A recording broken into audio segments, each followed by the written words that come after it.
school board candidate who has been outed as a white supremacist. You see the picture.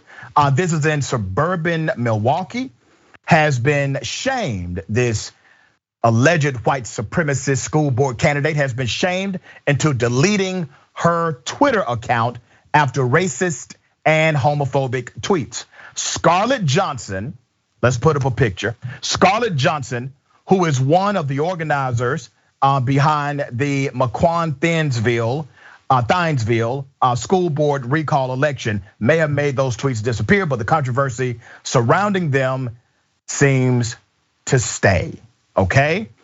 A couple of the tweets shared with the Journal Sentinel include one last year when Johnson sarcastically tweeted, "Yeah, the threat of white supremacy keeps me up at night," with those fateful words posted alongside a picture of a sloth yawning.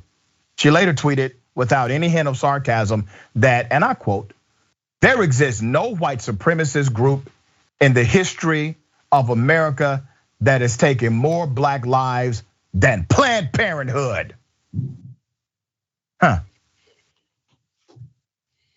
Yeah. This is the same person who actually denies being a white woman, okay? So Johnson denied being a white woman and said she is actually Puerto Rican, has previously been a victim of racism.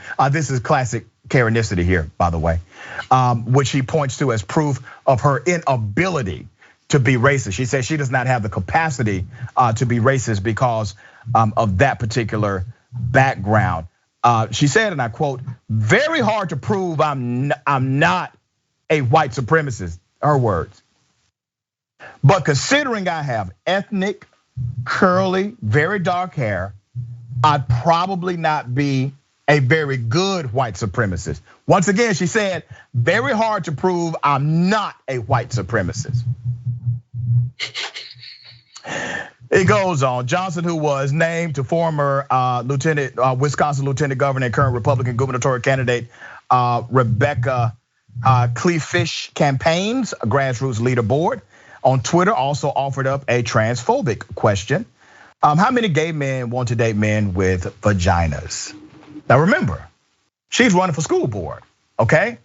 When you're on the school board, you represent a very diverse group of young people, students, as well as parents. That's every school board, okay? But these are the things that she continues to say. Prior to deleting her Twitter account, Johnson liked a tweet that supported the idea of wanting to abolish public schools and outlaw teachers' unions. Those are the tweets. We have the proof. Yeah.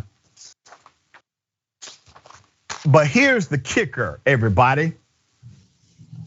She's actually not the only racist person running for that school board position.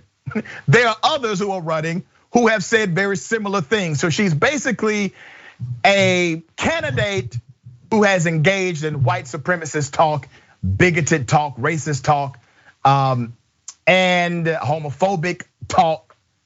But she ain't the only one in that race. Isn't that something?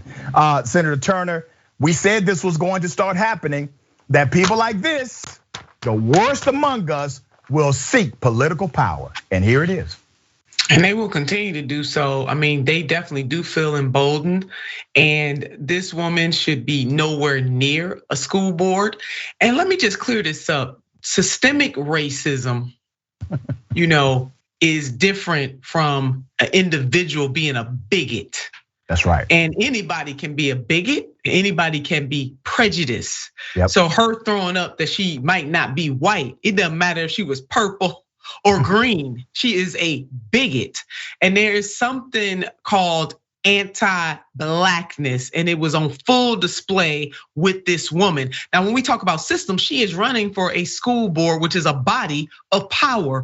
If she is successful within that body of power, the system itself can be racist, and that is a power relationship. Doc, we need to have a whole show and educate folks. So she can't run away from it. Anybody, not just white people, can be anti-black, can subscribe to racism, bigotry. People of color can be bigots and prejudiced. But when we talk about systemic racism and a power dynamic, that's when we tease out where people stand based on their ethnic heritage or their racial identity. But she's a bigot, no doubt. Yeah, and the racism, I tell my college students this to hit on your point, Senator. The racism that we typically discuss is structural. We're talking about structural racism, right?